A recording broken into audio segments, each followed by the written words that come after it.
Start करें तब सुनना। लास्ट क्लास में ये चैप्टर हम लोग कैपिटल गेन स्टार्ट किए थे, जो बताया गया था कि 10 मार्क्स का चैप्टर है ना। इसमें क्या क्या हम लोगों को पढ़ना था सब बात किए थे हम लोग। इसमें हम लोग को डेफिनेशन पढ़ना था कि हम लोग का कैपिटल गेन क्या होता है, सब चीज हम लोग बात कर लिए थे लास्ट क्लास में। हम लोग टाइप्स ऑफ कैपिटल गेन पढ़े थे कि क्या क्या टाइप्स होता है हमारा इसमें, हाँ है ना। इसके बाद टाइप्स में हम लोग दो तरह का पढ़े थे, क्या, शॉर्ट टर्म और लॉन्ग टर्म। दो तरह का कैपिटल गेन होता है हमारे पास, या तो शॉर्ट टर्म होगा या तो लॉन्ग टर्म होगा। शॉर्ट टर्म कब होगा, लॉन्ग टर्म कब होगा, उसके लिए कैटेगरी बना के हम लोग सब कुछ सीख चुके थे, हाँ या ना। उसके बाद हम लोग पीरियड ऑफ होल्डिंग और नेचर ऑफ कैपिटल एसेट के बारे में बात किए थे कि अगर हमारे पास शेयर्स होगा, म्यूचुअल फंड होगा, ये सब चीज तो 12 महीना तक होल्डिंग का होता है। कितना महीना, 12 महीना। अगर 12 मंथ्स तक हम लोग होल्ड के रखे हैं तो वो हमारा शॉर्ट टर्म है, और अगर 12 मंथ से ज्यादा होल्ड करके रखे तो लॉन्ग टर्म हो जाएगा। उसी तरह से अगर लैंड एंड बिल्डिंग अगर हमारे पास है, और लैंड एंड बिल्डिंग अगर हम हमारे पास लैंड एंड बिल्डिंग नहीं होकर अनलिस्टेड शेयर्स हो जाता है, तो इस तरह का अगर एसेट्स हम लोग होल्ड करके रखते हैं तो 24 महीने तक का होता है, 24 मंथ्स का होता है। और अदर एसेट्स जो भी हमारे पास हो जाता है उसको कितना मंथ का करते हैं, 36 मंथ का करते हैं। ये सारा बात हम लोग लास्ट क्लास में किए थे, और हम लोग उसका फॉर्मेट देखे थे कि किस तरह से शॉर्ट टर्म कैपिटल गेन हम लोग को निकालना पड़ता है, क्या फॉर्मेट होता है, हाँ या ना। किस तरह से लॉन्ग टर्म कैपिटल गेन निकालना पड़ता है, उसका क्या फॉर्मेट होता है। ये सारा बात हम लोग लास्ट क्लास में करते हुए एक एग्जांपल भी किए थे, हाँ या ना। तो वहां तक करने के बाद अब हम लोग का यहाँ पे और CI पॉइंट है, जिसके लिए हम कहते हैं इसको याद करने का जरूरत नहीं है, ये क्वेश्चन दिया है, ठीक है। एग्जाम में भी अगर तुमको क्वेश्चन मिलेगा तो उसमें दे दिया रहेगा, तुमको याद करने का इसका जरूरत नहीं है, ठीक है। ये सारा डेटा ध्यान में रखना पड़ेगा अभी जब क्वेश्चन करेंगे, और क्वेश्चन जब करते रहेंगे हम लोग जब तक, तब तक हम लोग को ये सब चीज याद रखना पड़ेगा। याद रखना मतलब रट नहीं आना है, मतलब इनको क्लियर करना पड़ेगा सब चीज, ठीक है। चलिए आगे बात करते हैं हम लोग। आज हम लोग यहां से स्टार्ट करने वाले हैं सम स्पेशल केसेस। कुछ केस आने वाला है तुम्हारे पास, और उस केस को सॉल्व करना है। यहां पे पहला केस बोलता है, सम स्पेशल केस में पहला केस बोलता है when the capital assets are acquired before 1/4/2001। सवाल ये उठता है कि बताओ हमारे पास जो इंडेक्सेशन दिया रहता है वो कहां से स्टार्ट होता है। तो बोलेंगे अगर इंडेक्सेशन अगर हम लोग देखते हैं, यहां पे ये इंडेक्सेशन अगर हम लोग देखते हैं तो बताओ हमारा स्टार्ट कहां से किया गया है, 2001-2 से स्टार्ट किया गया है। बोलो है ना, हाँ या ना। हमारा जो इंडेक्सेशन होता है 2001-2 से स्टार्ट किया जाता है, मतलब अगर 2001-2 से को खरीदा गया है तो 100 लिया जाएगा, अगर 2-3 को खरीदा जाएगा तो 105 लिया जाएगा, अगर 3-4 पे खरीदा जाएगा तो 109 लिया जाएगा। उस तरह से पूरा प्रीवियस ईयर 2023-24 तक का हमारा दिया हुआ इंडेक्सेशन। ये इंडेक्सेशन अगर हमारे पास है तो एक बात बताओ, अगर हम बोलेंगे कि वो खरीदा है 2006-7 में, तो 2006-7 का इंडेक्सेशन तुम लगा दोगे 122, हाँ या ना। अगर हम तुमको बोलते हैं कि बताओ अगर वो एसेट खरीदता है 2010-11 में, यानी 2010-11 का लगा दोगे 167। अगर तुम खरीदते हो 2001-2 में तो तुम लगा दोगे उसका 100। लेकिन बताओ अगर वो खरीदता है 1995 में, तब क्या इंडेक्सेशन लगाओगे। यानी 1995-96 में अगर वो अक्वायर किया है एसेट को, अगर खरीदा है, तब कौन सा इंडेक्सेशन लगाओगे। तब तो हमारे पास इंडेक्सेशन है ही नहीं। इंडेक्सेशन तो स्टार्ट ही हुआ है कहां से, 2001-2 से। तो इसका मतलब उसके पहले का अगर कोई परचेज होगा, उसके पहले का अगर इंप्रूवमेंट होगा कुछ, तो उसके केस में क्या करेंगे हम लोग, तो वही हम लोग का यहां पे पढ़ने वाले हैं। बोलो बात समझ में आया। तो बोलता है हमारा इंडेक्सेशन जो स्टार्ट हुआ है वो कहां से स्टार्ट हुआ है, 2001-2 से स्टार्ट हुआ है, मतलब 1/4/2001 से स्टार्ट हुआ है। कहां से स्टार्ट हुआ है, 1/4/2001 से स्टार्ट हुआ है, क्योंकि हमारा ईयर जो स्टार्ट होता है वो कहां से होता है, 1/4/2001 से, हाँ या ना।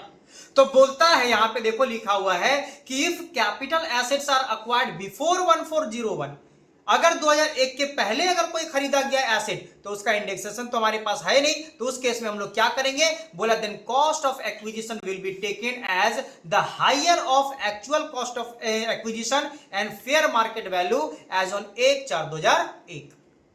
आप जितना में खरीदे थे, जिस डेट में भी खरीदे हो मतलब नहीं है, लेकिन जिस अमाउंट में खरीदे थे वो अमाउंट और फेयर मार्केट वैल्यू तुमको क्वेश्चन में दिया रहेगा, वो भी 1/4/2001 का। मतलब अगर आप 95 में खरीदे हो, अगर 1995 में कोई एसेट को खरीदे थे, तो 2001 में उसका फेयर मार्केट वैल्यू कितना होना चाहिए वो क्वेश्चन में तुमको दे दिया रहेगा।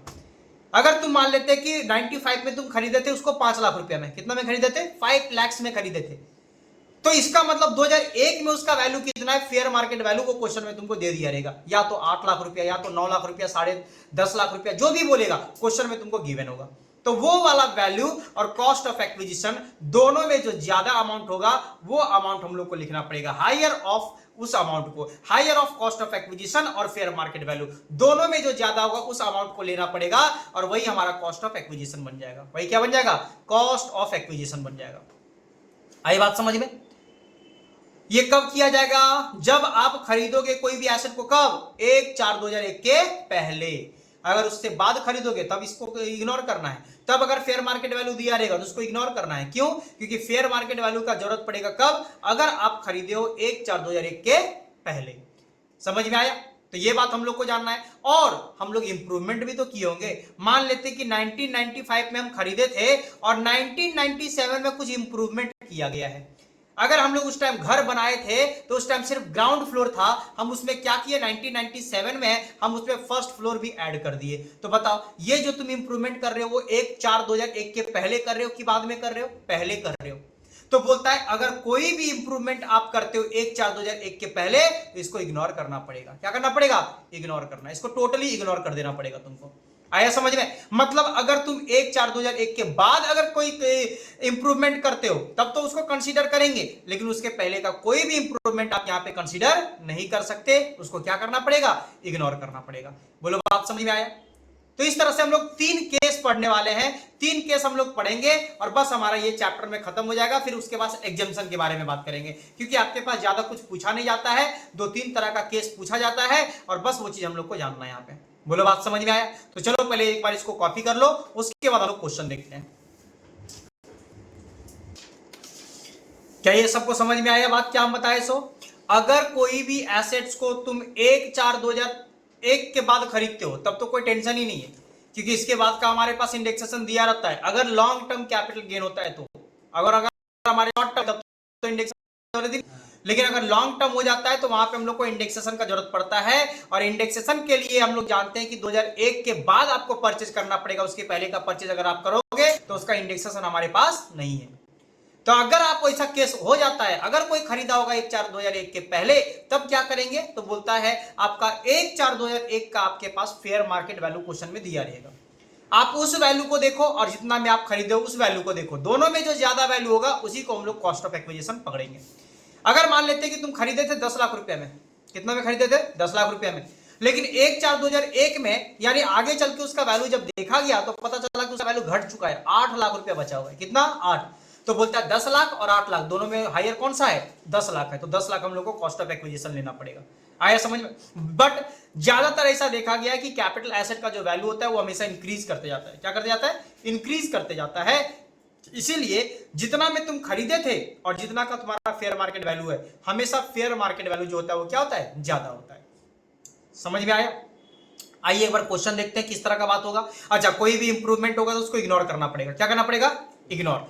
आइए एक बार क्वेश्चन देखते हैं। लास्ट क्लास में हम लोग एग्जांपल एक तो किए थे ना, आज हम लोग दूसरा एग्जांपल देख रहे हैं, ध्यान से समझना। बोला है मिस्टर एस के अक्वायर्ड लैंड ऑन 1/4/1998 को, बताओ 1998 को खरीदा है, तो क्या 1998 तुम्हारा 1/4/2001 के पहले नहीं आता है, आता है कि नहीं आता है? यानी अगर ये वाला डेट अगर देखा जाए तो ये 1401 के पहले का अक्वायर किया गया है। और बता इसे केस में हम क्या बताए थे कि फेयर मार्केट वैल्यू अगर दिया रहेगा तो उस वैल्यू को हम लोग देखना पड़ेगा, है ना, दोनों में हायर देखना पड़ेगा। तो देखो यहाँ पे बोला है कि 10,000 रुपया में वो खरीदा था और बोला fair market value as on 1/4/2001 का दिया हुआ है कितना, 12,500। तो एक बात बताओ, कॉस्ट ऑफ एक्विजिशन कितने का है, 10,000, फेयर मार्केट वैल्यू कितने का है, 12,500, दोनों में हायर कौन सा है, 12,500, यानी हमारा कॉस्ट ऑफ एक्विजिशन कितना का हो जाएगा, 12,500 का हो जाएगा। बोलो बात समझ में आया? यानी अगर हमारे पास कॉस्ट दिया रहेगा, फेयर मार्केट वैल्यू दिया रहेगा, तो दोनों में जो हायर होगा वही हमारा कॉस्ट ऑफ एक्विजिशन बनेगा।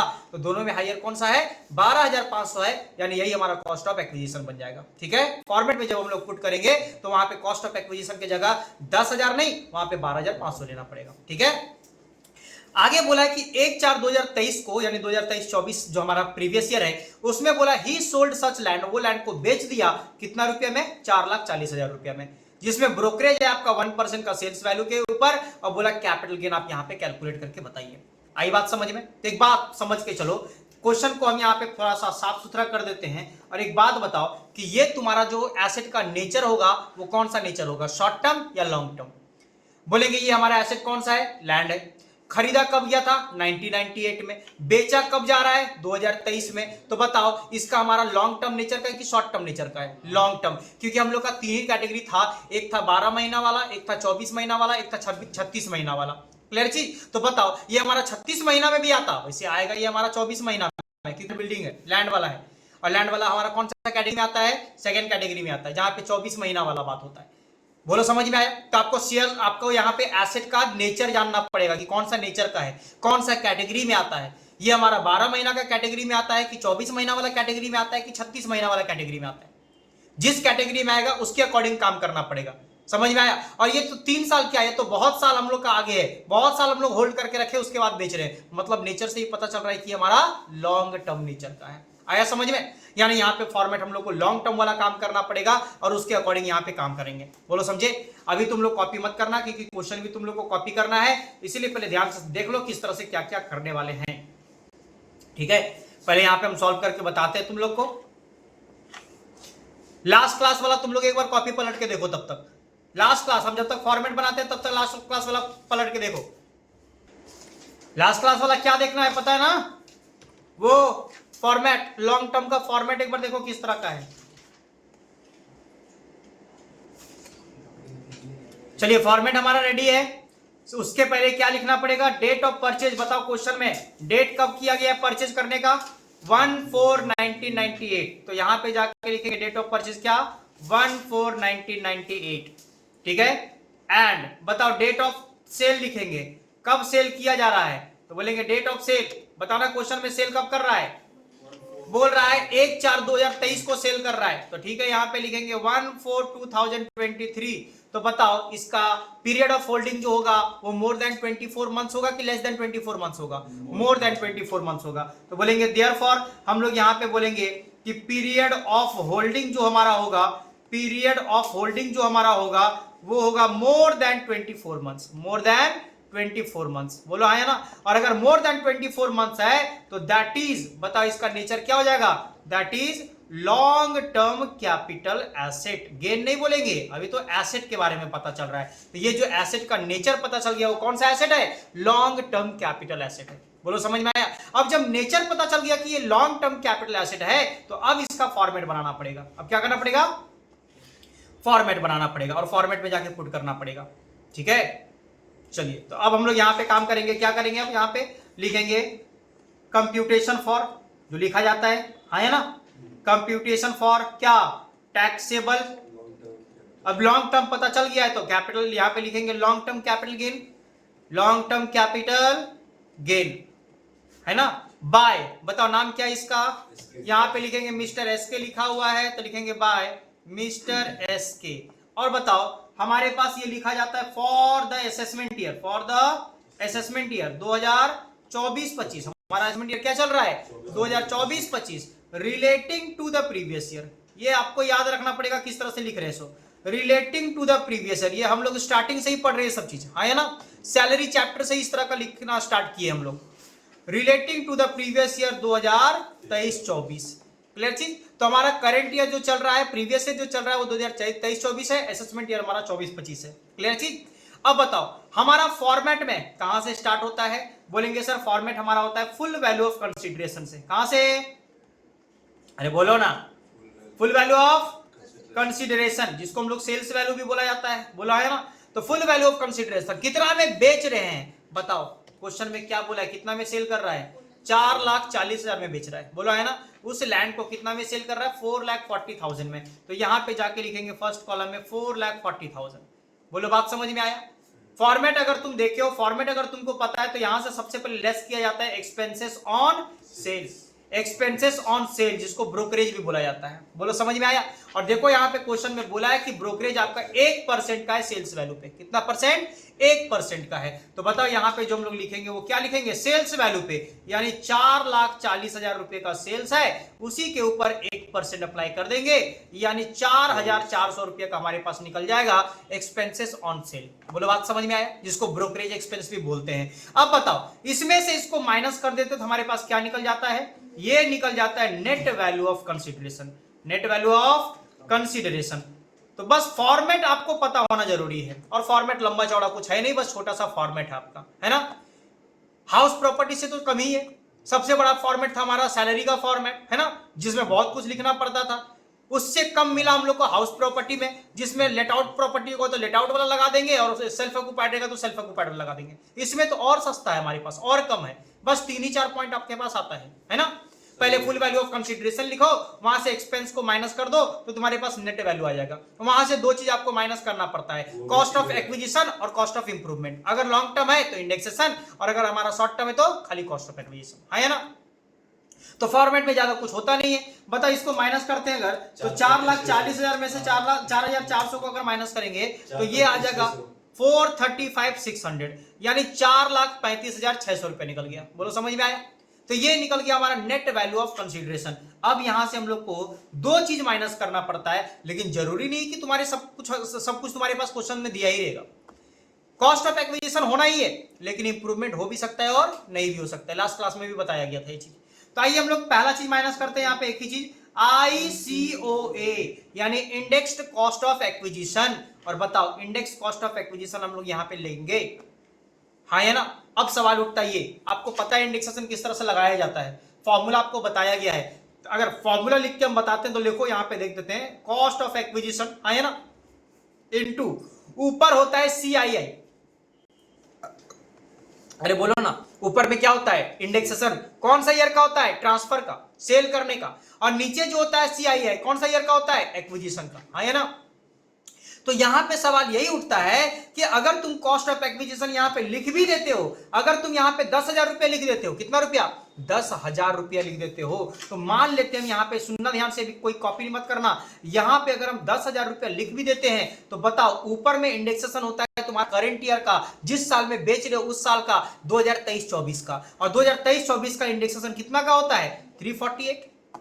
आपको इंडेक्सेशन दिखाया गया है, बोलो ना। तो इंडेक्सेशन आपका 2023-24 का कितना का है?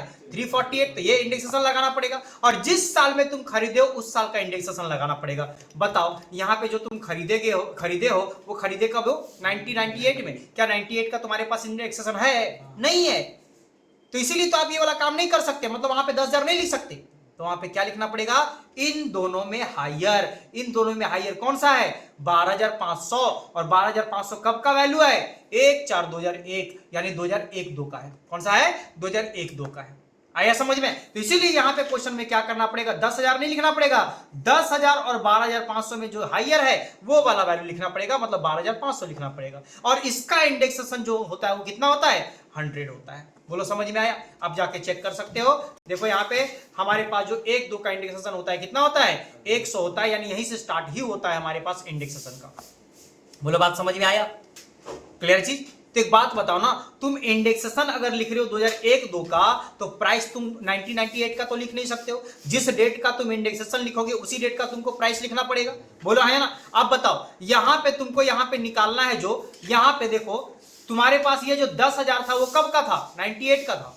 जबकि तुम वहां पे कितना लिख रहे हो? 12,500। तो 12,500 लिख रहे हो तो वहां का इंडेक्सेशन लिखना पड़ेगा, यानी 2001-2 का इंडेक्सेशन लिखना पड़ेगा, जो कि कितना का है? 100 का है।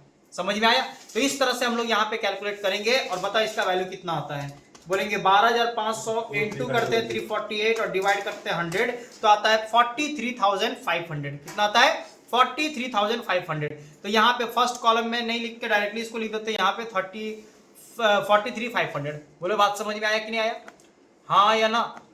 क्या कोई इंप्रूवमेंट किया गया था क्वेश्चन में? नहीं किया गया था। तो बस इतना ही हम लोग काम करेंगे और इसको बंद कर देंगे। और बंद करने के बाद हमारे पास निकल जाएगा देयरफॉर। अब हमारे पास कोई एग्जाम्पशन का यहाँ पे बात नहीं करना है भी, तो इसीलिए हम लोग यहाँ पे इसी को कर देंगे टैक्सेबल, क्योंकि एग्जाम्पशन वाला केस जब आएगा तब हम बताएंगे आपको, ठीक है। तो यहाँ पे क्या कर देंगे? Taxable long term capital gain. बताओ कितना का निकल गया? बोलेंगे सर इसको अगर माइनस कर देते हैं 435,600 से, यानी 3,92,100। यानी अगर आपसे कोई पूछेगा कि बताओ ये जो तुम क्या बेच रहे थे, लैंड, ये जो तुम लैंड को बेचे उससे आपका कितना का फायदा हुआ, कितना का गेन हुआ, तो बोलेंगे 3,92,100 का हमारा गेन हुआ है। बोलो समझ में आया? तो ये हमारा होता है आंसर। क्लियर चीज? चलो अभी तुमको पहले क्वेश्चन को कॉपी कर लेना एक बार, ठीक है? छोटा सा क्वेश्चन है, क्वेश्चन को कॉपी कर लो।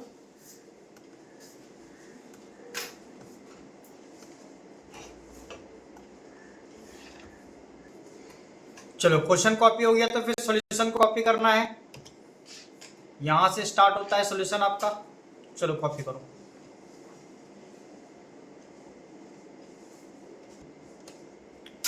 समझ में आया किस तरह से करना है? तो बस नॉर्मल क्वेश्चन और इस क्वेश्चन में थोड़ा सा फर्क था। क्या फर्क था? नॉर्मल क्वेश्चन में अगर आपका 1/4/2001 के बाद अगर परचेज किया गया है तो जो डेट में परचेज किया गया है उसी का इंडेक्सेशन हम लोग लगा देते हैं। लेकिन अगर उसके पहले खरीदा जाएगा तो हम लोग क्या करेंगे, 1/4/2001 का जो फेयर मार्केट वैल्यू दिया रहेगा उस डेट को हम लोग देखेंगे, उस डेट का इंडेक्सेशन को हम लोग देखेंगे। आया समझ में? अमाउंट जो होगा वो दोनों का अमाउंट जो हायर होता है, कॉस्ट ऑफ एक्विजिशन और फेयर मार्केट वैल्यू, उन दोनों के हायर वैल्यू पे हम लोग यहाँ पे कंसीडर करते हैं। बोलो समझ में आया? चलिए नेक्स्ट क्वेश्चन में चलते हैं। ये क्वेश्चन सबका हो गया है। क्वेश्चन नंबर 3, एग्जाम्पल 3 है हमारा। क्वेश्चन को एक बार पढ़ते हैं, ध्यान से समझना। एक बार क्वेश्चन को पढ़ा जा रहा है। बोला miss Pooja has acquired urban land.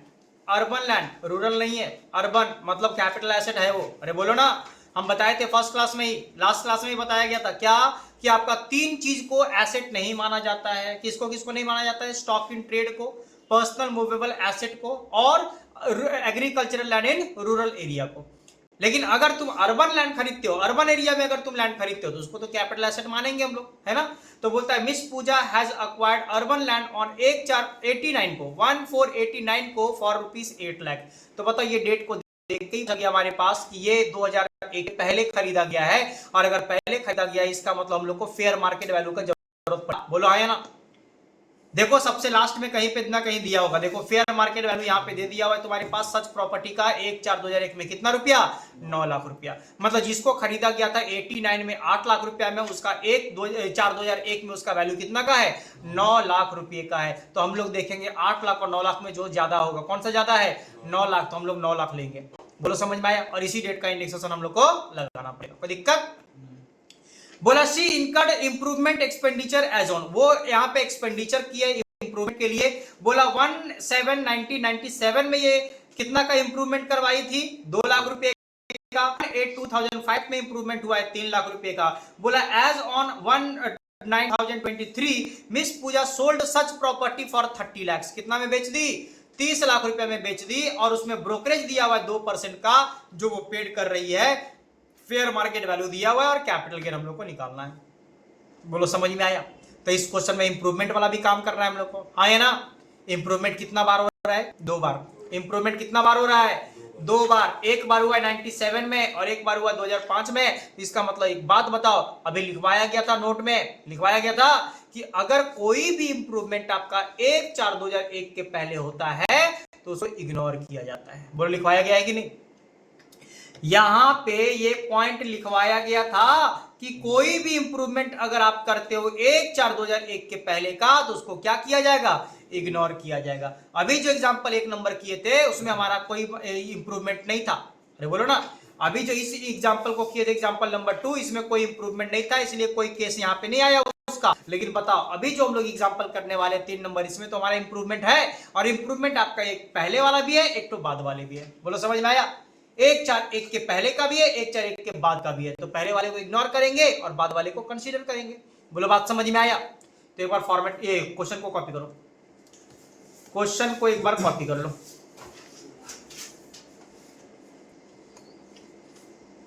सुनना आगे। तो अगर ये क्वेश्चन कॉपी हो चुका है, अब इसको सॉल्व करेंगे। क्या करेंगे? सॉल्व करने के लिए फिर से हम लोग को फॉर्मेट बनाना पड़ेगा, है ना? तो फॉर्मेट एक बार सब लोग बना लो, साथ में मिलकर काम करेंगे। चलो फॉर्मेट एक बार रेडी कर लो।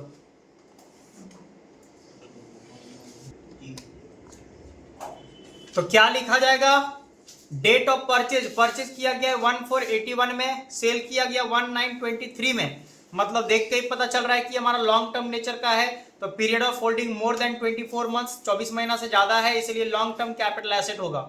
और अगर ये लॉन्ग टर्म कैपिटल एसेट है तो computation for taxable long term capital gain निकालेंगे हम लोग by miss Pooja for the assessment year 2024-25 relating to the previous year 2023-24। ये काम कर दिए पूरा।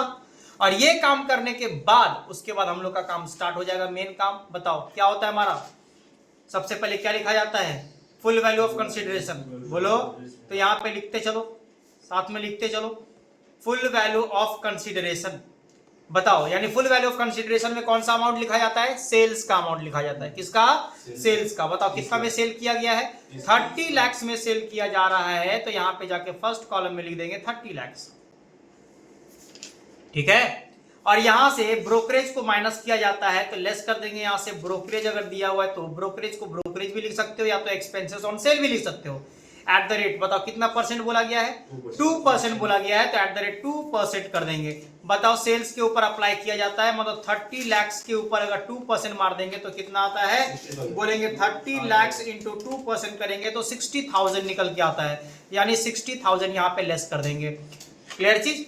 तो बताओ 30 लाख में से 60,000 जाएगा तो कितना बचेगा? बचेगा 29,40,000। 29,40,000 बचेगा हमारे पास नेट वैल्यू ऑफ कंसीडरेशन। कौन सा value? Net value of consideration जो हमारे पास बचेगा वो हो जाएगा 29,40,000। बोलो ये बात क्लियर चीज सबको? हाँ या ना? इसके बाद हम लोग क्या करते हैं बताओ? इसके बाद दो चीज किया जाता है। ए होता है इंडेक्स कॉस्ट ऑफ एक्विजिशन होता है, तो ये ए नंबर पॉइंट देके यहाँ पे लिखेंगे ICOA, यानी इंडेक्स कॉस्ट ऑफ एक्विजिशन। और बताओ कॉस्ट ऑफ एक्विजिशन आपका जो होगा वो क्या होगा? क्या वो 1/4/2001 के पहले खरीदा गया है कि बाद में खरीदा गया है? बोलेंगे पहले खरीदा गया है। अरे बोलो ना। तो अगर पहले खरीदा गया तो उस वैल्यू को नहीं लेना पड़ेगा, हम लोग को क्या लेना पड़ेगा? फेयर मार्केट वैल्यू लेना पड़ेगा। बताओ फेयर मार्केट वैल्यू कितने का दिया हुआ है? 9 लाख रुपए का दिया हुआ है। अरे बोलो ना। 9 लाख रुपया दिया हुआ, और ये वैल्यू 8 लाख का था, तो 8 लाख और 9 लाख में ज्यादा कौन सा है? 9 लाख। तो हम लोग को लेना पड़ेगा 9 लाख रुपया। तो यहां पे लिखेंगे 9 लाख इनटू, बताओ ऊपर में होता है जिस साल तुम सेल किए उस साल का इंडेक्सेशन, और नीचे में होता है फेयर मार्केट वैल्यू का इंडेक्सेशन। तो नीचे तो आपका 100 होगा और ऊपर में तुम्हारा 348 हो जाएगा। बोलो बात समझ में आया? क्योंकि 2023-24 का इंडेक्सेशन है 348 और 2001-2 का इंडेक्सेशन है 100। तो बताओ 9 लाख इंटू 348 डिवाइड बाय 100 अगर करते हैं तो आता है 31,32,000। कितना आ रहा है? 31,32,000, जिसको फर्स्ट कॉलम में जाके लिख देंगे। कहां पे लिख देंगे? फर्स्ट कॉलम में जाके लिख देंगे। बोलो बात समझ में आया सबको? हाँ या ना? इसके बाद बी नंबर पॉइंट, बताओ बी नंबर पॉइंट क्या होता है? Index cost of improvement. अरे इंप्रूवमेंट भी तो होता है, पिछला एग्जांपल में इंप्रूवमेंट नहीं था, इसमें इंप्रूवमेंट भी तो है। तो इंप्रूवमेंट के बारे में बात करेंगे। सवाल ये उठता है इंप्रूवमेंट एक बार हो रहा है कि 2 बार हो रहा है? इंप्रूवमेंट 2 बार हो रहा है। देखो एक बार हो रहा है 1797 में, एक हो रहा है 18/2005 में। तो बताओ क्या 197 वाला को हम लोग कंसीडर करेंगे? नहीं करेंगे, लेकिन लिखना तो पड़ेगा यहाँ पे। तो लिखेंगे यहाँ पे एरो देके क्या? ऑन 1795 था कि 97 था? 97 था। बताओ इसका वाला क्या करेंगे? नील कर देंगे। इसको कंसीडर नहीं करना है तो क्या करेंगे? नील करके दिखा देंगे। हाँ, शो करके दिखाना पड़ेगा ताकि टीचर खुश हो जाए आपसे। समझ में आया? क्योंकि आपको आ रहा है ये वाला चीज, इसीलिए आप इसलिए नहीं छोड़े हो। आप इसलिए नहीं छोड़े हो कि आपको आ नहीं रहा था उसका आंसर, इसीलिए आप छोड़ दिए उसको। नहीं तो आप लिख के इस तरह से अगर नील करोगे तो टीचर खुश हो जाएगा कि हाँ बच्चा पढ़ा है थोड़ा सा। ठीक है, वैसे पढ़ते लिखते तो हो नहीं, बट फिर भी टीचर को तो लगना चाहिए ना कि पढ़ रहे हो। चलिए नेक्स्ट हम लोग का है ऑन। बताओ कौन सा डेट हमका? 1/8/2005 का है, तो लिखेंगे 1/8/2005। अब बताओ इसका इंप्रूवमेंट देखते हैं कितना रुपया का था। तो बोलेंगे सर इंप्रूवमेंट 3 लाख रुपए का था। कितना कहा? 3 लाख रुपया का। तो यही वाला कैलकुलेशन करना पड़ेगा इसके लिए भी। तो लिखेंगे 3 लाख इंटू, बताओ ऊपर जिस साल तुम बेच रहे हो उस साल का, यानी 348 का। क्लियर चीज? और नीचे में रहेगा तुम्हारे पास 2005-6 का। कौन सा? 2005-6 का। बोलेंगे सर 2005-6 कहां से बोल दिए? बताओ ये जो 1/8/2005 है वो कौन से साल में आता है? 2005-6 में आता है। कैसे समझ में आएगा? वो भी तरीका बताया गया था। वो भी तरीका बताया गया था। जो भी डेट दिया हुआ है, जो भी डेट दिया हुआ है, इसके पहले का लिखोगे 1 अप्रैल और उसके बाद का लिखोगे 31 मार्च। अपने आप तुमको ईयर पता चल जाएगा कि कौन सा ईयर का है। आई बात समझ में? तो बताओ 1/8/2005 के पहले का अगर 1 अप्रैल देखेंगे तो 1 अप्रैल 5 होगा। क्लियर चीज? अरे इसके पहले जो हमारा अप्रैल आया होगा वो कौन सा आया होगा? 1 अप्रैल 2005। और इसके बाद का जो मार्च आएगा वो 2006 का आएगा। मतलब हमारा जो ईयर है वो कौन सा है? 2005-6। कौन सा ईयर है? 2005-6। तो बताओ 2005-6 का इंडेक्सेशन कितना दिया हुआ है? आपको इंडेक्सेशन लिखवाया गया है, तो इंडेक्सेशन बताओ तुम लोग देख के, हम बार बार 117 है तो 117 उसका इंडेक्सेशन है, यहाँ पे जाके पुट कर देंगे। बोलो बात समझ में आया? और बताओ अब सॉल्व करके कितना आता है? बोलेंगे 3 लाख इंटू 348 और डिवाइड बाय 117 कर देंगे तो आता है आपका 892308। 7.6 है तो उसको हम लोग अप्रोक्स करके 8 कर दिए। बोलो बात समझ में आया? हाँ या ना? बस दोनों को ऐड करके बाहर कर देंगे तो बताओ दोनों को ऐड करके कितना आता है? 892308 को अगर ऐड कर देंगे तो आता है 4024308 आ गया। कोई तकलीफ? बोलो ना। अब हम लोग नेट वैल्यू से इसको हम लोग माइनस कर देंगे तो बताओ ऊपर वाले से इसको माइनस कर दो तो 19,40,000 से इसको माइनस कर देंगे तो आ जाएगा 1084308। बोलो कोई दिक्कत? हाँ या ना? इतना का। अब एक बात बताओ, ये नेगेटिव आ रहा है कि पॉजिटिव? अगर इसको लेस करें तो नेगेटिव आ रहा है कि पॉजिटिव? नेगेटिव आ रहा है। सही से माइनस करो। तुम नीचे वाले से ऊपर को माइनस क्यों कर रहे हो? 29 लाख में 40 लाख को माइनस करना है तो ये नेगेटिव में आएगा। और बताओ हम लोग जानते हैं कि नेगेटिव में आने का मतलब वो लॉस हो जाता है। क्या हो जाता है? तो यहां पे जाके लिखना पड़ेगा आपको लॉन्ग टर्म कैपिटल गेन ही लिखो यहाँ पे, लेकिन वहां पे आप ब्रैकेट में दिखा दो। मतलब ये बात समझ में आ जाएगा कि ये आपका लॉस आ चुका है कितने रुपए का? 10,84,308 रुपए का। क्या ये बात सबको समझ में आया? हाँ या ना? तो ये निकल गया आपका देयरफॉर टैक्सेबल। टैक्सेबल ही हम लोग अभी इसको बोल रहे हैं क्योंकि अभी तक एग्जेम्पशन का कोई बात हम लोग नहीं कर रहे हैं। एग्जेम्पशन का जब बात करेंगे तो ये हमारा टैक्सेबल नहीं निकला करेगा, ये सिर्फ लॉन्ग टर्म रहेगा, उसके बाद हम लोग टैक्सेबल निकाला करेंगे। आया समझ में? और एक बात का ध्यान रखना, अगर आपका यहाँ पे लॉन्ग टर्म कैपिटल गेन ना के लॉस आ रहा है तब एग्जेम्पशन आपको नहीं मिलता है। एग्जेम्पशन कौन सा केस में मिलता है? जब आपका इनकम होता है, जब आपका पॉजिटिव वैल्यू होता है। समझ में आया? वो एग्जेम्पशन में जब पढ़ेंगे तब बात करेंगे। क्या ये बात सबको समझ में आया कैसे केस हो? हाँ या ना? तो फर्स्ट क्लास में आपको बताया गया था कि शॉर्ट टर्म का फॉर्मेट क्या होता है, लॉन्ग टर्म का फॉर्मेट क्या होता है, कब आपका शॉर्ट टर्म लगेगा, कब आपका लॉन्ग टर्म लगेगा। हाँ या ना? लॉन्ग टर्म में इंडेक्सेशन लगाना पड़ता है, किस तरह से सॉल्व करना पड़ता है, सब कुछ बताया गया था। हाँ या ना? और एग्जाम्पल भी किया गया था, लेकिन वो नॉर्मल एग्जाम्पल था जहां पे आपका कॉस्ट ऑफ एक्विजिशन दिया गया था, आपका इंप्रूवमेंट दिया गया था, आप उसको सॉल्व करके आराम से बना दिए थे। बोलो है ना? लेकिन आज जो हम लोग पढ़ रहे हैं इसमें हम लोग एक केस पढ़े और ये केस में क्या लिखा हुआ है कि हम लोग जानते हैं कि इंडेक्सेशन जो स्टार्ट होता है वो 2001-2 से स्टार्ट होता है। लेकिन अगर हम लोग एसेट को खरीदे होंगे, मान लेते हैं हम नहीं, हमारे दादा परदादा खरीदे होंगे, अगर हमारे पापा चाचा खरीदे होंगे, अगर मान लेते हैं कि 2001 के पहले अगर उसका अभी का वैल्यू अगर निकालना चाहेंगे, करंट मार्केट वैल्यू निकालना चाहेंगे तो वो कैसे निकाल पाएंगे? तो वो निकालने के लिए हम लोग को बोलता है कि आप उतना पुराना तो इंडेक्सेशन आपके पास है नहीं, तो इसीलिए क्या करो, 1/4/2001 का आपको फेयर मार्केट वैल्यू दिया रहेगा, आप उसी वैल्यू को वहां पे कॉस्ट ऑफ एक्विजिशन ट्रीट करके। बोलो समझ में आया? वैसे बोलता तो हायर है, लेकिन हम लोग जानते हैं हायर वैल्यू हमेशा फेयर मार्केट वैल्यू ही होता है। तो आप एक बार यही सोच लो कि फेयर मार्केट वैल्यू को लेना है तुमको। किसको लेना है? फेयर मार्केट वैल्यू को लेना है। बोलो समझ में आया? कॉस्ट ऑफ एक्विजिशन को नहीं लेना है उस केस में। कब नहीं लेना है? जब आपका 1/4/2001 के पहले का खरीदा गया होगा। बोलो समझ में आया? हाँ या ना? अगर हम उसके बाद में खरीदेंगे तो आराम से ले सकते हैं हम लोग बाद वाला, क्योंकि वहां का इंडेक्सेशन हम लोग को पता है, लेकिन उसके पहले का इंडेक्सेशन हम लोग को पता नहीं है, इसीलिए हम लोग को क्या करना पड़ेगा? फेयर मार्केट वैल्यू को लेना पड़ेगा। बोलो समझ में आया? और सर इंप्रूवमेंट वाला का क्या करेंगे? इंप्रूवमेंट अगर 1/4/2001 के बाद का किया गया है तब ले लो, लेकिन उसके पहले का किया गया तो उसको मत लो। समझ में आया? उसको इग्नोर कर देना है। आई बात समझ में? यहां तक क्लियर है चीज? तो ये हमारा केस 1 था, जब आपके पास एसेट को खरीदा जाता है 1/4/2001 के पहले। बोलो समझ में आया? अब हम लोग देखने वाले दूसरा केस। क्या ये सब लोग कॉपी कर लिए? हाँ या ना? अब हम लोग देखने वाले दूसरा केस, केस 2। पहले इसको एक बार आराम से कॉपी कर लो, उसके बाद हम आपको समझाएंगे। इसको एक बार कॉपी कर लो, अब समझना एक बार, अगर लिख लियो तो। बोला when the capital asset is gifted by someone to the SSC.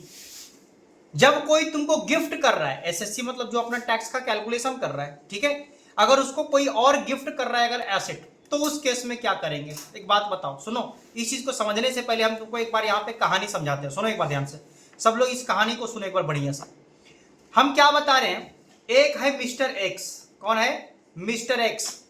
Mister x के पास एक प्रॉपर्टी है। मिस्टर एक्स के पास एक प्रॉपर्टी है, मान लेते हैं कि घर है उसके पास, हाउस है। ध्यान से समझना एकदम, हाउस है उसके पास। ये घर को खरीदा, परचेज किया था।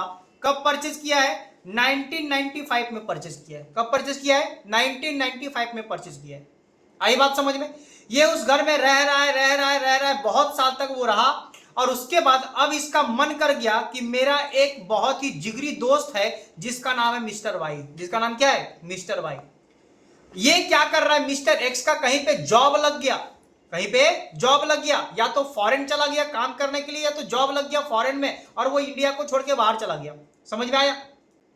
तो अब ये क्या कर रहा है, मिस्टर वाई के नाम पे इसको गिफ्ट कर दिया। लो हम तुमको गिफ्ट कर देते हैं, अपना घर वो मिस्टर वाई को दे दिया। बोलो बात समझ में आया? और ये जो गिफ्ट दिया है वो कब दिया है? तो 2004-5 में दिया है। कौन से साल में दिया है? 2004-5 में दिया है। मतलब ये परचेज कब किया था? 1995 में। लो इसको हम साल को दूसरा इस तरह से लिखते हैं फिनेंशियल ईयर के हिसाब से, यानी 1995-96 में ये परचेज किया था। और उसके बाद वो साल भर मतलब इतना साल रहा और उसके बाद वो गिफ्ट कर दिया। किसको? मिस्टर वाई को गिफ्ट कर दिया। समझ में आया? अब मिस्टर वाई क्या किया? अब सुनो, मिस्टर वाई क्या किया। मिस्टर वाई यहां पे उस घर में रह रहा है, रह रहा है, रह रहा है, ये भी रह रहा है कि उसमें पक गया।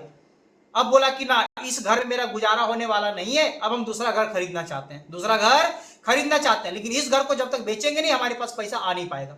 तो इसका मतलब ये घर को बेचना चाह रहा है, घर को सेल करना चाह रहा है। ध्यान से समझना।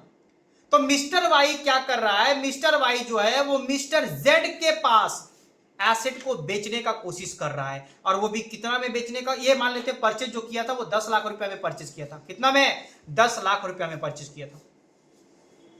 मिस्टर वाई जो है वो मिस्टर जेड के पास इस प्रॉपर्टी को जो बेच रहा है वो 80 लाख रुपया में बेच रहा है। कितना में बेच रहा है? 80 लाख रुपया में। प्रॉपर्टी का दाम तो बढ़ ही गया होगा, बोलो है ना? और ये भी बेच रहा है कौन सा साल में? 2023-24 में, जो हमारा करंट ईयर है उस साल में वो बेच रहा है। बोलो समझना, यहां तक समझ में आ रहा है? तो मिस्टर एक्स खरीदा था प्रॉपर्टी, रहा रहा रहा, उसके बाद वो गिफ्ट कर दिया मिस्टर वाई के पास 2004-5 में। मिस्टर वाई फिर लास्ट में क्या किया? मिस्टर जेड के पास 2023-24 में 80 लाख रुपया में उसके पास बेच दिया। सवाल ये उठता है कि बताओ बेच कौन रहा है, मिस्टर वाई या मिस्टर एक्स? मिस्टर वाई बेच रहा है कि मिस्टर एक्स बेच रहा है? मिस्टर वाई बेच रहा है। तो इनकम जो होगा वो मिस्टर एक्स को होगा कि मिस्टर वाई को होगा? मिस्टर वाई को होगा। अरे बोलो ना, बेचने से फायदा जो होगा वो मिस्टर वाई को होगा कि मिस्टर एक्स का होगा? मिस्टर वाई को होगा। और अगर हम लोग यहाँ पे एसएससी के बारे में बात करेंगे यानी मिस्टर वाई के बारे में बात करेंगे, तो बताओ हम लोगों को चाहिए फुल वैल्यू ऑफ कंसिडरेशन, यानी बेचने का वैल्यू चाहिए। बताओ मिस्टर वाई कितना में बेच रहा है उसको? 80 लाख रुपए में बेच रहा है। तो फुल वैल्यू ऑफ कंसिडरेशन तो 80 लाख रुपए हम लोग को पता है। अरे बोलो आए ना, ये बात तो पता है। लेकिन हम लोग यहां से लेस करें इंडेक्स कॉस्ट ऑफ एक्विजिशन, करते हैं कि नहीं? जहां के लिए हम लोग को कॉस्ट चाहिए होता है। क्या चाहिए होता है? कॉस्ट, परचेज करने का कॉस्ट। बताओ मिस्टर एक्स तो बेच रहा है 80 लाख में, तो समझ में आ रहा है, लेकिन क्या मिस्टर एक्स का कॉस्ट ऑफ एक्विजिशन आपको पता है? मिस्टर वाई जो है वो कितना रुपया में खरीदा है, क्या ये बात पता है तुमको? नहीं पता है। क्यों? क्योंकि मिस्टर वाई खरीदा ही कहां है? मिस्टर वाई को क्या मिला था? गिफ्ट मिला था। बोलो बात समझ में आया?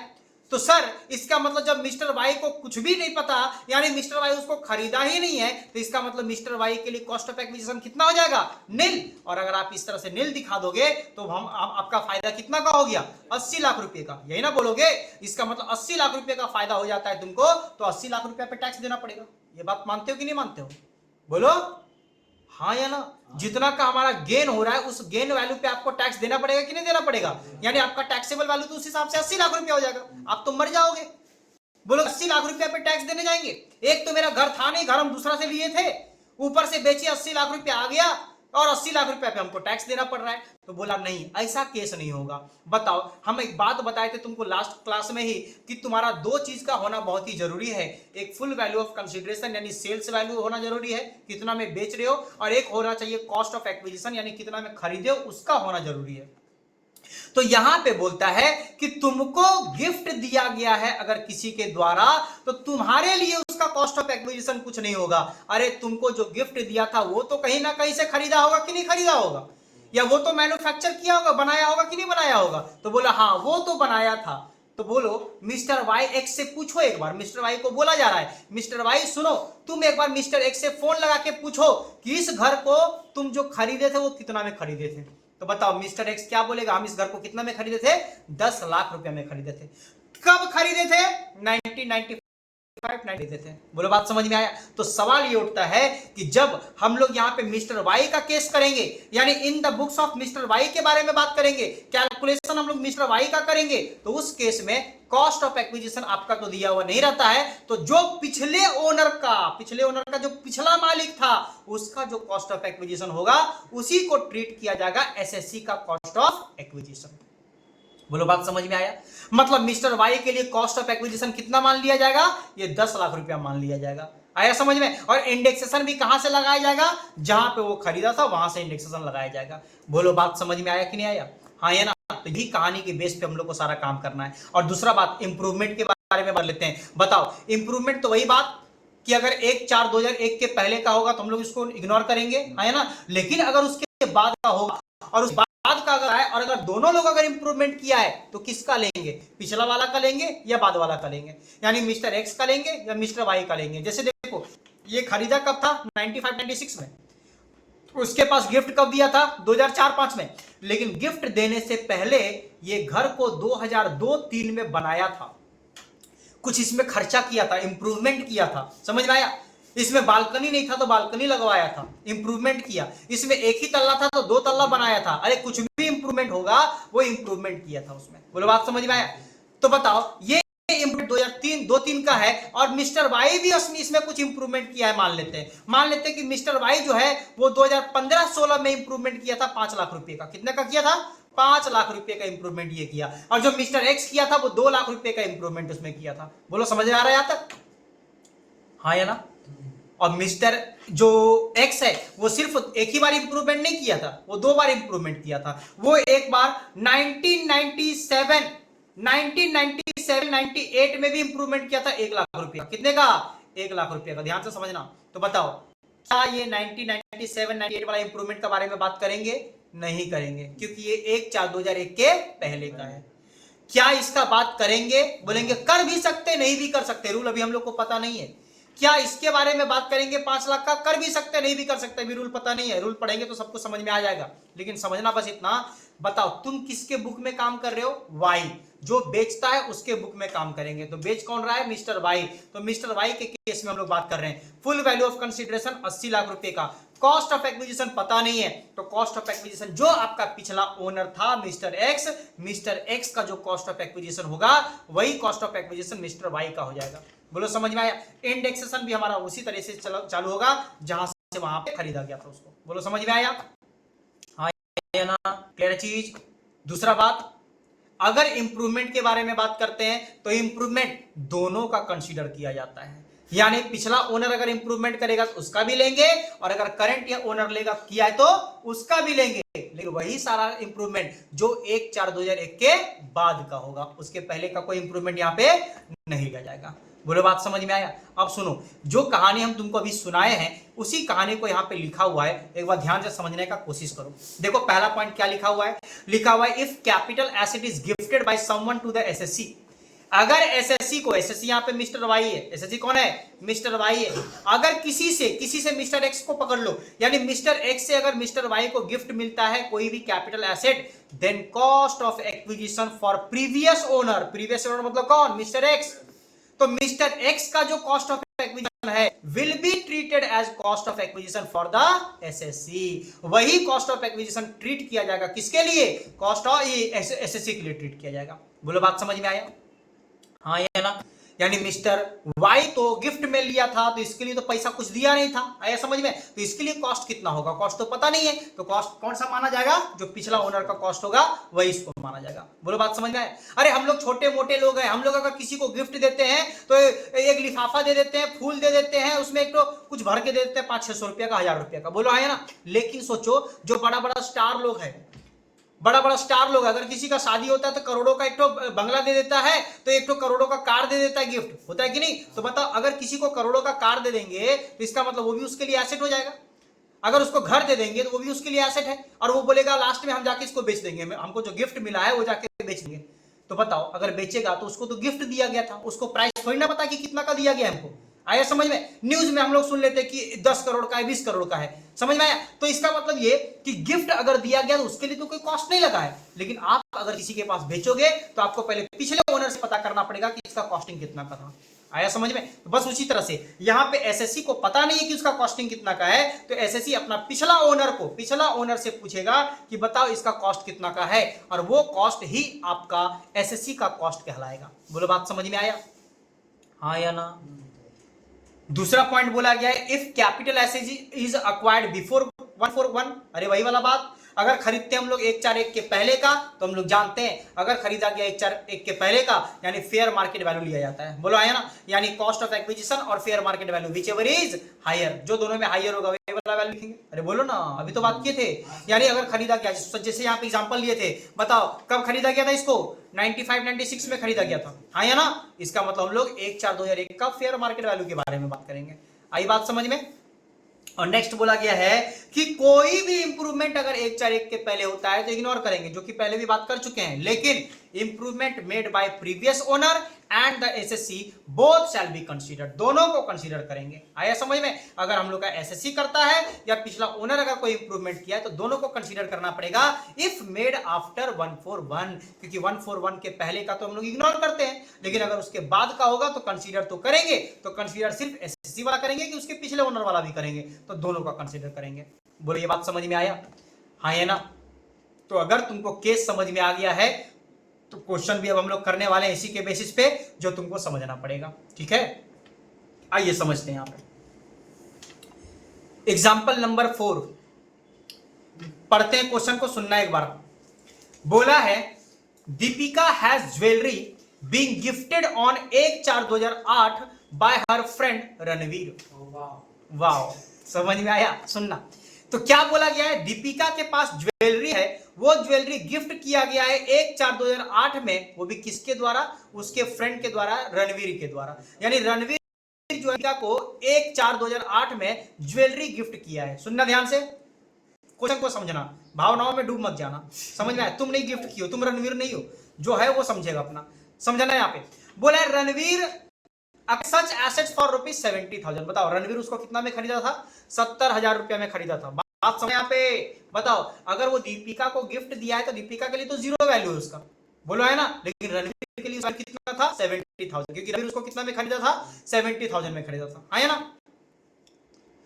कब खरीदा गया था? 1/7/1996। तो बताओ 96 में खरीदा है, 1/4/2001 के पहले खरीदा गया है, यानी फेयर मार्केट वैल्यू का जरूरत पड़ेगा, है ना? बोला on 1/7/2005 Ranveer had seen a diamond worth ₹25,000 in such jewellery. अब देखो रणवीर यानी 1/7/2005, अरे बताओ गिफ्ट कब दिया गया था? 2008 में, लेकिन 2008 में देने से पहले, गिफ्ट देने से पहले 2005 में ही उसमें एक डायमंड लगवाया था। वो समझ में आया? वो ज्वेलरी जो था, वो ज्वेलरी वो खरीदा कब था? 96 में। वो रखा हुआ था अपने पास, संजोग के रखा था कि अगर कोई हमको मिलेगी ऐसा तो उसको देंगे गिफ्ट में। आया समझ में? तो उसको एक फ्रेंड मिल गई दीपिका नाम की, और उसको वो गिफ्ट कर रहा है, लेकिन गिफ्ट कर रहा है कब? 2008 में, लेकिन उसके पहले ही 3 साल पहले ही वो क्या कर चुका है? 2005 में उसमें डायमंड बैठा, और डायमंड का कितना रुपया खर्चा पड़ा था? 25,000 रुपया पड़ा था। समझ में? अब यहाँ पे समझ लो कि 25,000 इस समय तो करोड़ों में समझना था। ठीक है, ठीक है, अगर अपने हिसाब से बात करोगे तो 25,000 रुपया का डायमंड उसमें बैठाया है, तो इसका मतलब ये इंप्रूवमेंट है। ये क्या हमारा इंप्रूवमेंट है।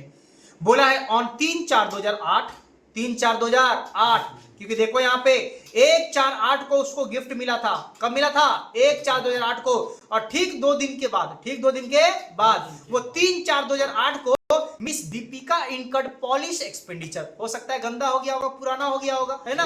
उसमें वो पॉलिश करवा दी, हमको गिफ्ट दे दिया, पुराना वाला मैला वाला दे दिया हमको, अब हमको इसको नया बनाना पड़ेगा, चमकाना पड़ेगा। तो इसीलिए दीपिका क्या कर रही है? अब उसमें पॉलिश करवा रही है, और उसको पॉलिश करवाने में कितना रुपया खर्चा कर दी? 5,000 रुपया का खर्चा कर दी। बोलो समझ में आया? तो इसका मतलब ये पॉलिश का जो खर्चा हुआ ये आपका इंप्रूवमेंट है। ये क्या है? इंप्रूवमेंट। उसको नया बनाने के लिए सब काम कर रहे हो, मतलब ये भी इंप्रूवमेंट है। मतलब इंप्रूवमेंट दोनों किया है, रणवीर भी और दीपिका भी। रणवीर जो इंप्रूवमेंट किया है डायमंड लगा के 25,000 रुपया का, और ये जो पॉलिशिंग करवा रही है, ये जो खर्चा कर रही है वो 5,000 रुपये का। बोलो बात समझ में आया? और एज ऑन 1/4/2023 में क्या घटना घटा?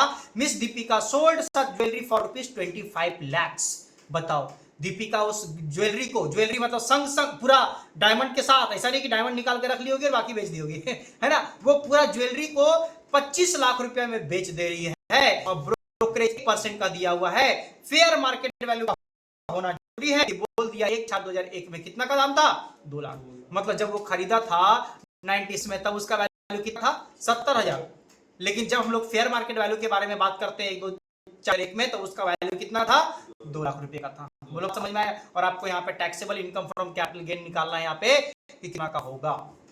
तो बताओ अगर इस तरह से क्वेश्चन तुमको मिलता है तो आप डर जाते हो, क्या हो जाते हो, जबकि आपको डरना नहीं होता है। खाली क्वेश्चन का लेंथ बड़ा है, क्वेश्चन को खाली पढ़ के हम लोग को बड़ा लग रहा है, लेकिन क्वेश्चन जब सॉल्व करेंगे सब कुछ हम लोग को पता चल जाएगा आराम से। बोलो समझ में आया। बताओ एक चीज, इसमें रणवीर कितना रुपया खर्चा किया था, तो ये वाला देखेंगे 2 लाख रुपया, क्योंकि 70,000 तो देख नहीं सकते क्योंकि वो हमारा 1/4/2001 के पहले का है, तो हम लोग कौन सा देखेंगे, 2 लाख। तो बताओ दीपिका बेच रही है तो इन दोनों काम करेंगे, कंप्यूटेशन जो करेंगे वो दीपिका के लिए करेंगे, क्योंकि बेच कौन रही है, दीपिका। लेकिन दीपिका के लिए तो कॉस्ट ऑफ एक्विजिशन है ही नहीं, तो पिछला ओनर मतलब रणवीर के बारे में सोचेंगे, और रणवीर के लिए कॉस्ट ऑफ एक्विजिशन कितना का हो जाएगा, 2 लाख रुपए का। बोलो बात समझ में आ रहा है, हाँ या ना।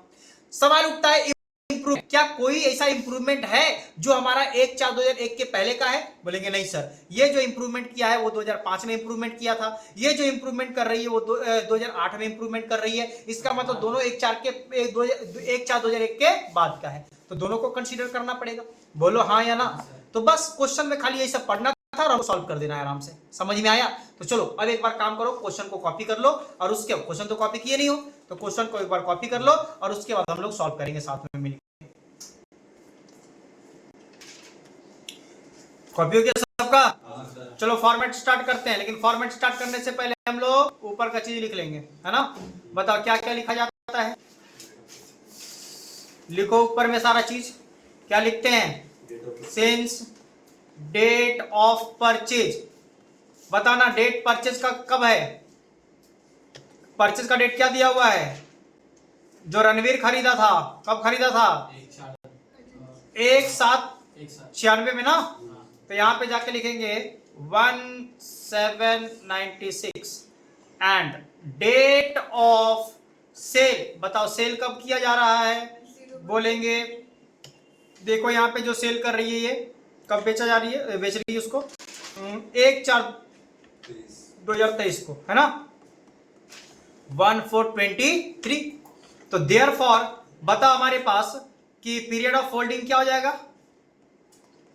पीरियड ऑफ होल्डिंग क्या हो जाएगा, बोलेंगे मोर देन, बोलेंगे मोर कितना 36 मंथ्स। वाई 36 मंथ, क्योंकि ज्वेलरी है और ज्वेलरी जो हमारा होता है वो 36 महीना का कैटेगरी में आता है। आया समझ में, अदर एसेट्स में हमारा आता है, ये 24 महीना वाला में नहीं आता है। आया समझ में। तो more than 36 month that is long term capital asset, long term capital asset लिखते चलो, ठीक है, लॉन्ग टर्म कैपिटल एसेट हो जाएगा। और उसके बाद हम लोग स्टार्ट कर देंगे कंप्यूटेशन फॉर,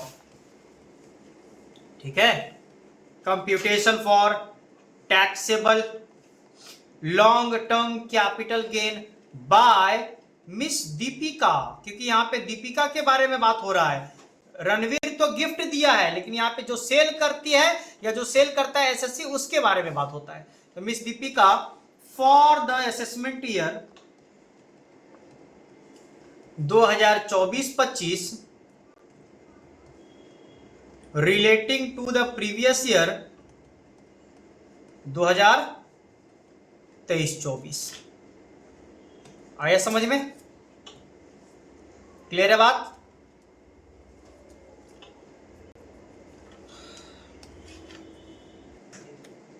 बताइए फॉर्मेट में हमारा सबसे पहले क्या होता है, फुल वैल्यू ऑफ यानी सेल्स का वैल्यू। बता दीपिका जो उस ज्वेलरी को बेच रही है वो कितना में बेच रही है, बोला गया 25 लाख रुपए में बेच रही है, 25 lakhs में। तो फर्स्ट कॉलम में जाके लिखेंगे 25 lakhs, हाँ या ना। इसके बाद यहां से हम लोग लेस करते हैं क्या, ब्रोकरेज।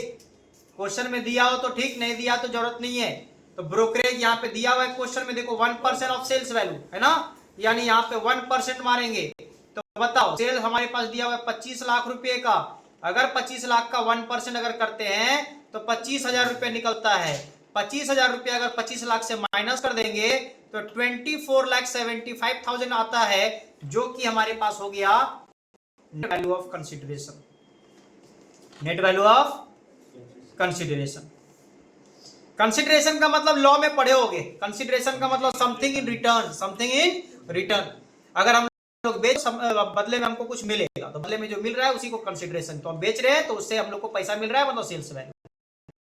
अब यहां से लेस किया जाता है दो चीज, क्या? पहला करेंगे ICOA यानी इंडेक्स कॉस्ट ऑफ एक्विजिशन। बताओ कॉस्ट ऑफ एक्विजिशन तो दीपिका के लिए है नहीं, रणवीर वाला लेंगे, और वो भी रणवीर वाला कॉस्ट ऑफ एक्विजिशन आपका 96 वाला नहीं लेंगे, फेयर मार्केट वैल्यू लेंगे। बोलो हाँ है ना? तो बताओ यहाँ पे क्वेश्चन में फेयर मार्केट वैल्यू देखो 1/4/2001 का कितना दिया हुआ था? 2 लाख। समझ में आया? क्योंकि हम लोग जानते हैं कि दीपिका के लिए कोई परचेज वैल्यू है नहीं, तो ठीक है, इसका पिछला ओनर रणवीर का, रणवीर वाला का देखा गया तो वो 70,000 रुपए में खरीदा गया था, लेकिन 96 में खरीदा था, जो कि 1/4/2001 के पहले खरीदा था, तो उस वैल्यू को नहीं लेके फेयर मार्केट वैल्यू को लिया जाएगा, और 2 लाख रुपए का दिया हुआ है। हाँ या ना? तो यहाँ पे लिखेंगे 2 लाख और इनटू करेंगे यहाँ पे, बताओ कितना कितना लिखा जाएगा? बताओ कब उसको, अरे जीरो, यहां तो 100 होगा, फेयर मार्केट वैल्यू का तो 100 होता है। बताओ दोनों का इंटू करके कितना आता है? 348 इंटू अगर 2000 करते हैं तो कितना आता है? 69 मतलब 6,96,000, 6,96,000 आ रहा है। क्लियर है चीज? 6,96,000 आ रहा है। उसके बाद बी नंबर बताओ, इंडेक्स कॉस्ट ऑफ इंप्रूवमेंट भी तो है। इंप्रूवमेंट बताओ एक ओनर का लिया जाएगा कि दोनों का लिया जाएगा? दोनों का। तो बताओ यहां पे लिख लेते हैं एरो देके, क्या? रणवीर लिख देते हैं पहले। क्या लिख लेते हैं? रणवीर वाला। बताओ रणवीर वाला का इंडेक्स इंप्रूवमेंट कितना का हुआ था? 25,000 रुपए का। कितना? 25। और कौन सा साल में हुआ था? ये 1/7/2005 में किया है, मतलब 2005-6 में, 2005-6 में किया है। चलो ठीक है, यहाँ पे लिखेंगे जाके 25,000 रुपया इंटू ऊपर रहेगा 348 और नीचे रहेगा, बताओ 2005-6 का इंडेक्सेशन कितना है? 117 है, तो 117 लिख देंगे। तो बताओ 25,000 इंटू 348 डिवाइडेड बाय अगर 117 करते हैं तो आता है आपका 74359, 74359 आ जाएगा आपका, अप्रोक्स करके लिखना है, ठीक है। उसके बाद एक और लिखना है यहाँ पे दीपिका का, यानी दीपिका यहाँ पे बताओ करवाई थी वो 5,000 रुपया ना, ये जो पॉलिशिंग करवाई है वो 5,000 रुपए का। और बताओ ये जो पॉलिशिंग करवाई थी वो कब करवाई थी? बोला है 3/4/2008। बताओ 3/4/2008 कौन सा साल होता है? 2008-9। तो बताओ 2008-9 का इंडेक्सेशन कितना होगा? 137। तो 137 का हो जाएगा। तो ऊपर लिखेंगे 348 ट्रांसफर वाला और नीचे में हम लोग लिखेंगे 137। बताओ इंटू 348 137 अगर करते हैं तो आता है 12,701, 12,701 आता है। बोलो बात समझ में आया? और बस उसके बाद सबको ऐड करके कर देंगे बाहर। तो बताओ 12,701 प्लस 74,359 और प्लस 696,000, तो ये आता है तुम्हारा 783,060, यानी 7,83,060 रुपए का। तो बताओ अगर इसको यहां से माइनस कर देंगे तो क्या निकल जाएगा? निकल जाएगा therefore taxable long term capital gain. बताओ कितना रुपया का निकल जाएगा? माइनस कर देते हैं ऊपर 24,75,000 से, तो आता है 1,69,1940, 16,91,940, इतने रुपए का हमारे पास आ जाएगा लॉन्ग टर्म कैपिटल गेन। बोलो बात समझ में आया कि नहीं आया? हाँ है ना? तो क्वेश्चन कितना भी बड़ा हो इस तरह का आराम से खाली क्वेश्चन को पढ़ के समझना है कि क्या ये नॉर्मल केस है, क्या इसमें हमारा 1/4/2001 के पहले का खरीदा गया वाला है या गिफ्ट वाला है। जो भी केस रहेगा आराम से कर लेंगे। और एसेट का नेचर भी ध्यान रखना, क्योंकि कोई होता है 12 महीना वाला, कोई होता है 24 महीना वाला, कोई होता है 36 महीना वाला, 36 मंथ वाला। इसीलिए आपको बहुत सी ध्यान में रखना पड़ेगा, तभी आपको ये 10 मार्क्स का चैप्टर खत्म कर पाओगे। क्लियर चीज? हाँ या ना? तो 2 केस हम लोग आज कर लिए, एक और केस बचा हुआ है हमारा, वो केस करेंगे नेक्स्ट क्लास में, और एग्जाम्पशन भी स्टार्ट कर देंगे नेक्स्ट क्लास में ही। मतलब हमारा नेक्स्ट क्लास में सारा जितना भी लोचा है सारा क्लियर हो जाएगा। उसके बाद क्वेश्चन जो हम लोग का बचेगा वो क्वेश्चन कर लेंगे। मतलब 2 दिन का और चैप्टर हमारा, कितना दिन का? 2 दिन का। एक दिन में हम लोग सारा चीज खत्म कर लेंगे पढ़ के, और उसके बाद दूसरा दिन जो हमारा रहेगा वो सारा क्वेश्चन करके कंप्लीट कर लेंगे। आई बात समझ में? तो that's all for today. Next class में सर कॉस्ट